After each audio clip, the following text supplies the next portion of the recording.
All right, my friends, welcome back to the I Was Born to Do This podcast. I am overjoyed. I am so excited to have this guest on our show today. He is one of our JOA authors. He is an extraordinary entrepreneur, a leader, and one of my friends. I'm going to invite you to the wonderful world of John St. Pierre. John, I'm so happy you're here. I am so excited for this conversation. Let's go. Me too, me too.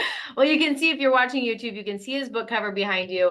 But if you are listening, this book right here, it's called The 100 Million Journey, Your Guide to Growing the Business of Your Dreams Without Going Off the Cliff. John, welcome. Tell us about you. Why don't you give us some background on who you are and why you wrote this book? Yeah, I'll go right for it. I fell off the cliff.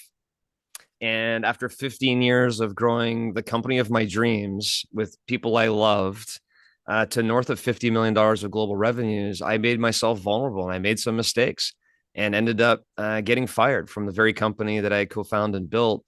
And had to wake up and pick myself up off the floor or off the ground terrain after I fell off the cliff and figure out what am I doing? Why am I here? What do I want to achieve in this life? And to your point, what am I meant to learn from this experience and share with the world? Yeah. Oh, such an inspiring story. And one that I feel like if you are an entrepreneur listening, you have hit that cliff many times. And some of us fall off and some of us wobble a bit. But I do notice that the bigger the fall, you can either do one of two ways. You can just literally get stuck for the rest of your life, or the comeback is greater. And for you, the comeback was greater. So why don't you talk a little bit about the comeback, and then we'll dive into this book. Yeah, absolutely. So, upon falling upon the cliff, failure teaches you a lot in life. And they say, failure is a prerequisite for success. So there's a lot of positive words around failure, but when you're in the midst of failure, Kara, it's hard. It's really, really hard. And to continue to be strong in the face of your family and friends and, want to kind of pick yourself back up and go do stuff again. In my case, I took some time off to really reflect. And I was always 100 miles an hour all the time for the first 20 some years of my entrepreneurial career, all the time. Let's go, go, go. Let's grow. Let's build. Let's grow. Let's build. Never really took the time to self reflect and Mm. think about what I was trying to build, what I was trying to do, what my purpose was. I had mentors in my life say, John, one day you're going to figure out what your bigger purpose is. I'm like, I don't need a purpose. I'm good. I'm building stuff. Right. Yeah. Well, this moment really was a humbling punch in the gut, slap in the face to wake up and what am I trying to do? And so I took a lot of time, Kira, to think through really the alignment of my personal ambitions in life. What am I trying to achieve beyond myself? What am I trying to do? And then correlate that to, okay, well, in business, what do I want to achieve there? And how can I marry these two things together? A lot of people run really hard in one direction, not thinking, that they can really have life abundance if they really focus on all the areas of their life in symmetry. How can I get this all orchestrated in the right direction? That was a huge learning for me. So I subsequently took all those learnings of what I had done, the failure, the introspection of everything that took place, and thought through the things I will never do again as an entrepreneur. What are the lessons and the principles I've learned to, that led to this moment of vulnerability and failure? And I put those lessons and principles into practice in another business that I was part of. And we successfully grew that company from, little under 5 million, in the mid 2016s, 15 area to north of $100 million in revenues in 2022, applying the 7 principles of entrepreneurial success that I talk about in the book. I love this. I love it because everyone loves the story of the comeback, but you're not just telling that story. You're not just like, and this is how it worked. Like, done, I did it. You're Yeah. like, no, I wrote a whole book, and you tell the actual principles on what you used to help your company get to 100 million and above. But what I really love is that you start the book out with your story so that everybody who's reading the book can find themselves in it. It's hard to find ourselves in a story of 100 million. I'm an entrepreneur. That seems wildly crazy, like 100 million. It's hard for me to relate to you. And so for us to believe you, we had to like meet you, and you met us with your story. Yeah. What would you say to entrepreneurs? Because I have a lot of entrepreneurs who listen to my podcast. What would you say to them right now that you wish someone had said to you at the beginning of your entrepreneurial journey? Yeah, well, I'd say turn the first page, because the first page of the book is a letter I wrote to myself, called Dear Entrepreneur, and signed from your future self. And it's a letter I would have loved someone to send me 20 years ago. But the problem here is I don't know if I would have listened anyway. And that's the problem with us entrepreneurs. We feel invincible. We go, we build. And then to your point, we potentially sometimes slip off the cliff, but we're grabbing on by one hand, like, Tom Cruise in a Mission Impossible movie, trying to get back up on top. And a lot of us successfully get back up, and then we keep going again, and then something else happens. And so the life of an entrepreneur is all about the messy middle and the ups and downs. And you take 2 steps forward and then 3 steps back, and then you're trying to build. And as an entrepreneur, that can be really frustrating. And so what happens is you start being more aggressive. You start trying to, race your car a little faster towards that cliff. So you just got to be really careful as you're growing a business, whether it's a startup business, a lifestyle business, or you want to grow a business to be $100 million or more. There's a lot of traps we talk about in the book on all of those things. But if you do aspire as an entrepreneur to grow a business that can create wealth and freedom for you and your family and others, there are some really hardcore principles that if you violate, you'll find yourself in big trouble. And that applies to all entrepreneurs. Yeah, powerful, powerful. And I actually would love for you to open your book. Do you have it with you right now? Yeah. Okay, I actually would love for you to read that letter. I want everyone who's here to listen to the letter that you wrote for entrepreneurs. Okay. Dear entrepreneur, it's time to wake up and take control of your business and your life. You wanted to become an entrepreneur because you dreamed of achieving financial success and freedom by running your own business. Still, here you are, stressed out, overworked, sleep deprived, out of shape, not spending enough quality time with your family, and paying yourself less than you're worth, if you're paying yourself at all. What are you doing? The tail is wagging the dog. If this is what being an entrepreneur means, you'd be better off getting a job. Maybe you were meant to work for another entrepreneur and help them achieve wealth and freedom. Many great companies are looking for people like you. You could get a very consistent and lucrative salary with several weeks of paid vacation, where you can entirely escape your responsibilities, and you could stop killing yourself trying to achieve your ambitious entrepreneurial goals. Oh, so you do not think this letter is directed at you? Do you think you have this thing called business all figured out and that you are on the path to achieving all of your business dreams? Yeah, I thought I had it all as well. And guess what? Just when you think you have it all figured out, you get punched in the gut, or worse, experience a fatal business event because you are not as wise as you think. Then you wake up in the aftermath only to discover that you were a complete idiot for thinking you knew everything. You didn't know. There's a big difference between thinking you know something and really knowing it. You reflect on all the times people close to you tried to warn you, and you shrug them off with an air of overconfidence.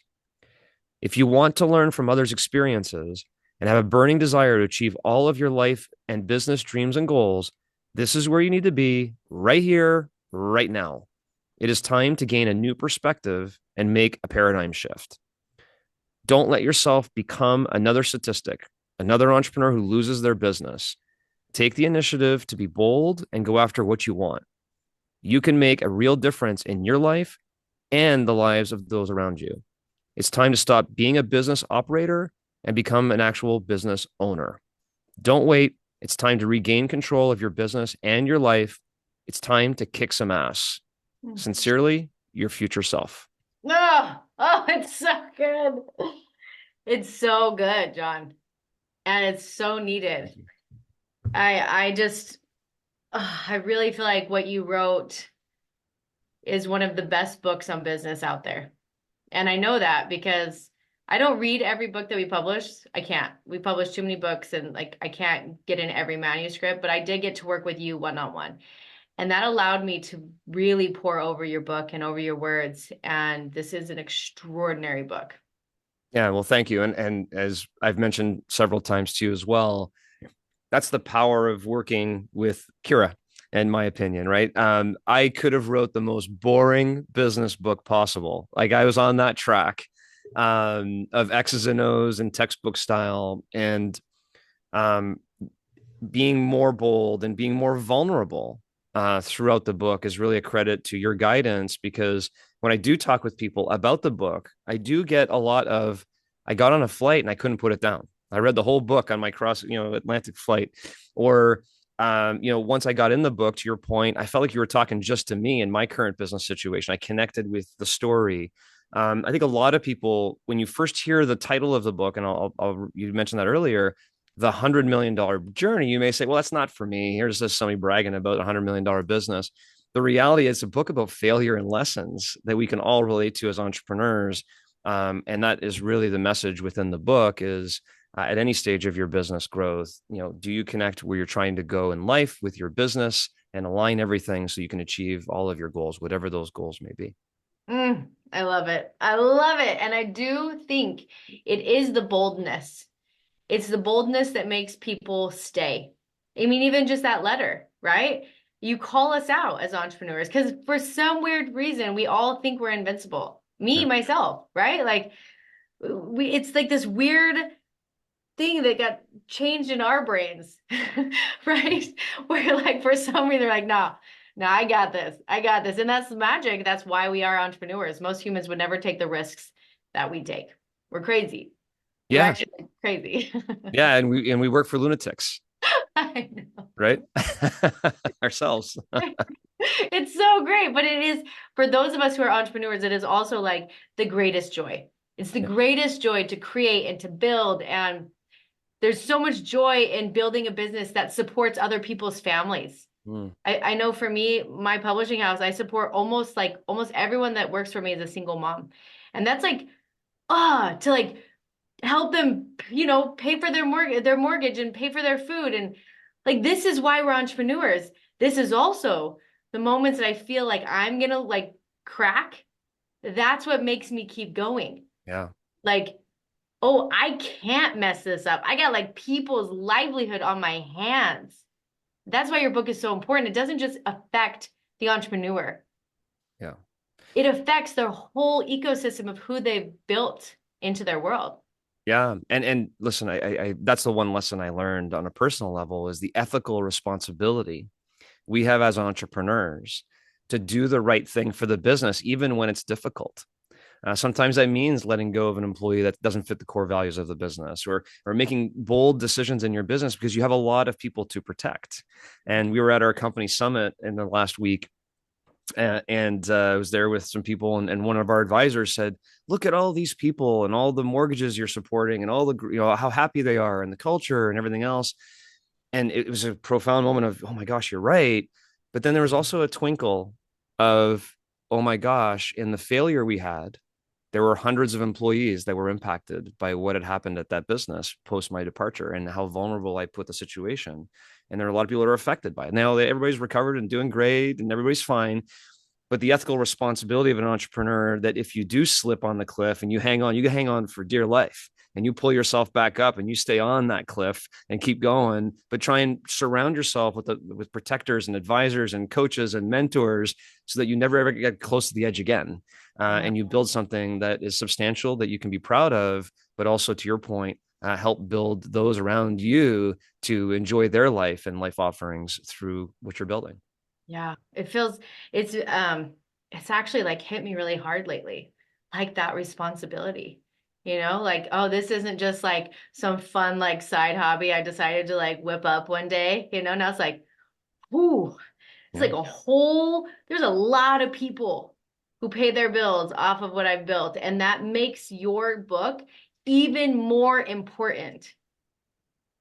To be an entrepreneur, in my opinion, it's actually a selfless journey of like, we got to figure this out.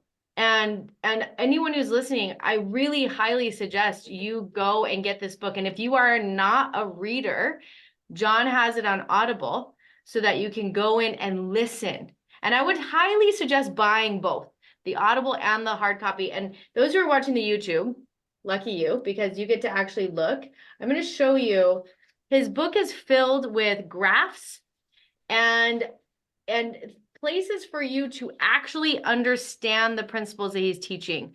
So if you are a listener, go listen, but buy the hard copy as well so that you have access to all this. And then you, of course, John, in your amazing ability to create and give service, tell us what you created for everyone on top of the book. Yeah, so there's two tools that I created. One is the $100 million Journey workbook, which you can go to 100mjourney.com and download today. You don't need the book or the audio, but you can go get that today. And that workbook has forms and templates, a lot of financial templates that entrepreneurs should be using. And I know they're not because I never even heard of them before either. So a lot of templates and tools in the workbook that you can go download again at 100mjourney.com. And also on that website, I have some supplemental videos. So we have, I recorded a video about 5 to 10 minutes for every single principle with a dry erase board, which I love my dry erase boards, Yep. to really talk through the principles. So, if you learn via YouTube, that may be a good channel for you to go to the YouTube channel, which is basically John St. Pierre 100, or you can get the workbook at 100mjourney.com or the book in Audible, as you mentioned. Amazing. So I like to do this thing. It's this new thing that I'm doing on the podcast. It's called Wheel of Fortune. Okay. Okay. And what we're going to do is I just started this yesterday. It's fine. It's now a thing. I want you to pick up your book. Oh, I know where you're going with this. All right. And I want you to Wheel of Fortune land on a page, and you're going to teach us whatever was on that page. Okay. So why don't you do it? I'll flip and you tell me when to stop. How about that? Fun. Oh, that makes it even more fun. Okay. Ready? Go. Stop. All right. Let's see. Where are we? So we are on how to build your own capital, which is principle 2.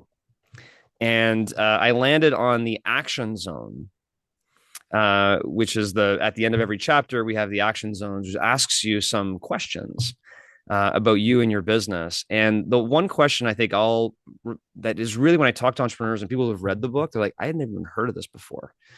But as an entrepreneur, let me just discuss principle 2. If you don't build your own capital, if you don't build your own cash flow from your business that can help you continue to grow your business, you'll eventually end up going to banks or financiers or investors to help you fund your business. And a lot of entrepreneurs glamorize, I just raised $2 million. I just raised $5 million. And that sounds really sexy. But the problem with raising money or going into bank debt is it hurts your business and it hurts principle 1, which is your ability to protect and grow your equity that you own in a business. And as you can give, probably have an example from my failure, as we grew the business and we raised more capital, my equity was diluted to the point where I lost control of the board, lost control of decision-making, put myself in a position to get fired. But if you build your own capital for growth, you can protect your equity and do the subsequent principles. But on this page, it asks, what is your self-financeable growth rate? So it's called the SFG rate. There's a Harvard Business Review written called How Fast Can Your Company Afford to Grow? Because if your company can afford to grow at 5%, but you put together a business plan to grow 20%, not knowing how much cash you have available to reinvest, where's the other 15% going to come from? How are you going to fund that growth? And a lot of entrepreneurs don't even think about it. In the company that I had the failure with, we were growing 100%, and we probably could only grow 5 or 10%. So guess what? Our bank debt kept going up. We had to go get more investors. Our equity was going down. Everything was going sideways. There is a formula to calculate your self-financeable growth rate. It's okay if you want to grow more than that rate. So if your self-financeable growth rate is 5 and you want to grow 20%, fantastic. But what's your strategy for capital? How are you going to go raise the capital? How are you going to get bank debt? Are you going to loan the business some money? How are you going to come up with a strategy as opposed to just start growing and realize we're out of cash? What do we do? So self-financeable growth rate is where I landed. And it's one of the principles that really changed the game for me. And with entrepreneurs I work with today, when they start realizing how fast they can grow based on the cash they're generating, it really teaches them as well, how can I generate more cash so I can grow faster and build the business of their dreams? Oh, that's such a great one to land on. And that's just a snippet for everyone who's listening of what you're going to gain from this book and everything else that John has created. His videos, his tools, like these aren't, I feel like there's a lot of business books out there that like hype you up. You know, like go, go, you can do it. I believe in you. Change your mindset, which is great. All that's important. I'm a mindset girl. But your book is both. Your book is like, hey, I believe in you, and I'm going to actually show you how. Like, I'm going to like pull back the curtains, and Oz isn't back there. Instead, it's actually like hard work and like get clear. But here's what's so interesting is that as entrepreneurs, no one teaches us on how to get clear. We're just like throwing darts, hoping that they land somewhere. And you're actually like, I have clarity for you. And something you always say in the book is clarity is king. Mm-hmm. And Yeah. so it's like, that's what your gift is. Yeah. I mean, there's no doubt that as entrepreneurs, we think we have clarity, um, but sometimes we lack that alignment of what we're trying to achieve, like I mentioned in life and your business, and align those two. Or we think we have clarity on what's going on, but then as an entrepreneur, as you know, you're playing a game of whack-a-mole. You think you get everything figured out, but then there's a hole over here, the water just shoots through, and you go fix that problem. You jump from problem to problem to problem. You're the chief cook and bottle washer. You're kind of running around doing everything. And then people come and, coaches will say, hey, can you work on your business, not in your business? You got to be more strategic. But when do you have time to do that? You're Right. running around, you're stressed out, you're trying to figure out everything, you're trying to grow your business. So you don't work enough on your business because you can't. And then so all that clarity you can get by being a little more strategic, rising above the trees, having good alignment, not trying to grow too fast, not going too far over your skis because another way to fall off the cliff. All those are really key principles that we talk about in this book that entrepreneurs, must follow to build the business of their dreams. So good. All right. As our time is coming, I want to ask two questions. One question is just as an author, how was it for you to write your book? How was that experience? Hmm. So about 15 years ago, I thought someday I'm going to write a book about business or something. And every time I think about it, someone say, well, what are you going to write about? I'd be like, I'm not really sure. I'm good at this. I know how to do these pretty well. Like, but I didn't really have a core calling to what I was going to do.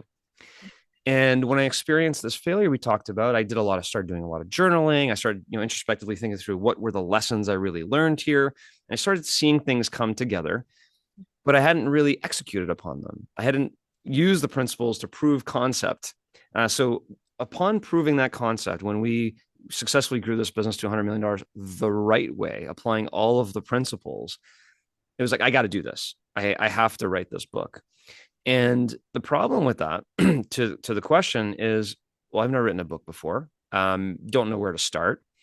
And so, our first few conversations that we had, it was taking the story, as you talked about, and pulling it out through deep thought, deep conversation that really helped me see the book before I really started putting the structure to it. It was kind of like, I all of a sudden saw the story. I saw the principles being fit in them. And it made it a lot easier to kind of put it together. Definitely a lot of work, a lot of revisions, especially now that I've done my first book, Kira. Like the second one's going to be a lot easier because I have a better idea of the framework, how to write, how to do different things. But there's a lot of tools available out there. Obviously when you add in the editors helping a lot and design, the feeling of accomplishment from writing a book is no different than I'm sure people feel after a triathlon or after a marathon. Like I can do this. I can do anything. Like this is amazing. And so, hard work, extremely rewarding. And it's kind of my legacy. This is going to be around a very long time and hopefully can impact many others. So, extremely rewarding. So beautiful. And I can't wait for your next book. You're going to come on an adventure. That's going to make it so much fun. It's going to be really good. No doubt. Right? All right. Final question. And this is what I like to ask everyone who's on the show is if you want to just take a minute and feel into what would be the message that you want to leave today, the final message that we leave for everyone here. What would that message be? A lot of entrepreneurs start their business with very big aspirations, but over time get tired and get stressed and burnt out and become more risk averse. And a lot of entrepreneurs at some point need to really dial into what they're trying to accomplish in their life and their business and put them together. I talked about that a few times.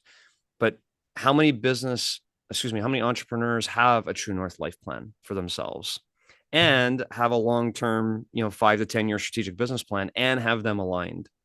And if you don't have that, stop, take a breath, get some help, but align your life goals and mission and all segments of your life with your business. And all of a sudden, everything will soon just become extremely clear what you need to do to build the business of your dreams for you, your family, and everybody else around you.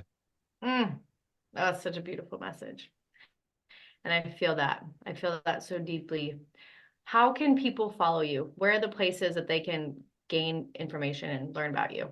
Yeah, so 100mjourney.com is our website. A lot of information on there, a lot of tools we talked about. You can find my social links on there as well, or learn more about me or the book. And then on the social, whether it be LinkedIn or Instagram, John St. Pierre or John St. Pierre 100. Well, awesome. We'll have that in our show notes.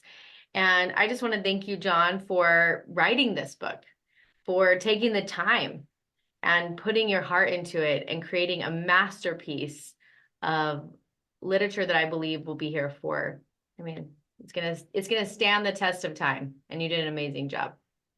Thank you very much for all your contributions and help and guidance as well. It was my honor. And for all of you who are listening, thank you for being here. And if you are an entrepreneur, then I highly suggest you go and get this book. It is live on Amazon. I would suggest get the Audible and the hard copy. Go through it. Get real with yourself. Create with clarity, and the results will be amazing. With that, I will see you guys on our next episode of I Was Born to Do This.